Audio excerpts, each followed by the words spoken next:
see what is called Landslip Quarry, just over here. It's very pretty. So this was last worked in 1906. There was a major rock fall, so it's very dangerous, so the quarrying had to be seized, unfortunately.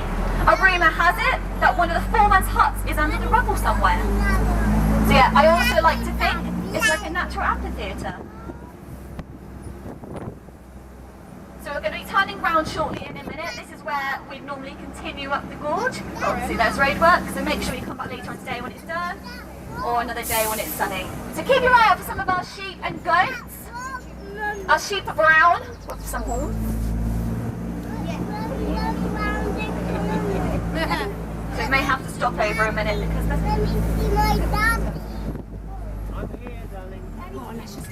So yeah, just enjoy the view and take some photos. So this is Priest Rock, ladies and gentlemen. If you like to look above you, King Edmund in the 12th century was hunting one day on a cold and miserable day. I think Mark's going to have to move some of this. So yeah, this is called Priest Rock. So King Edmund started chasing a stag. So imagine a cold, miserable, dreary day, like most days in England. So he wouldn't be able to see much. So the stag, unfortunately, fell to his death with the clipped off there. So that's quite high, so it died. Luckily, before King Edmund was going to do the same, his horse stumbled and threw him back and he was pulled to safety. So King Edmund was so happy about this, he thought he'd been blessed by God. So what he did was ride all the way to Glastonbury, found a priest, brought the priest back here, and told him to bless this rock. So we've called it Priest Rock ever since. So there you go, that's a nice little story there. And we also have a lot of wildlife in Cheddar as well. We have some peregrine falcons. They nest up in the pinnacles each year, which is around there. And they're the fastest bird and animal on the planet, swimming down about 200 miles per hour. So if you like to look, coming up on your left-hand side, you'll see High Rock. Not the highest rock in the gorge, but it's 400 feet to the top. If you look at that large crack all the way to the top, you can see it on your left-hand side. A guy in 1965 called Chris Bonington climbed all the way to the top, and it took him 5 hours. So very wobbly and weak knees. So yes, so save your energy because you might feel the same later on. So we've had the pleasure of naming most things in Cheddar, but he was able to name this one and he called it Coronation Street.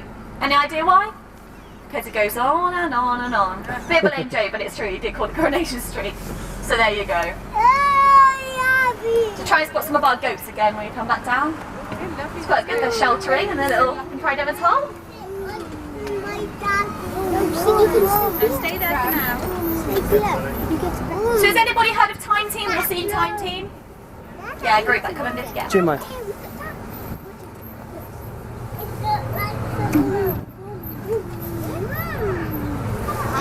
So Time Team visited here in 1999, and in a moment on your left-hand side you'll see a little hole called Cooper's Hole, and this is where they decided to dig.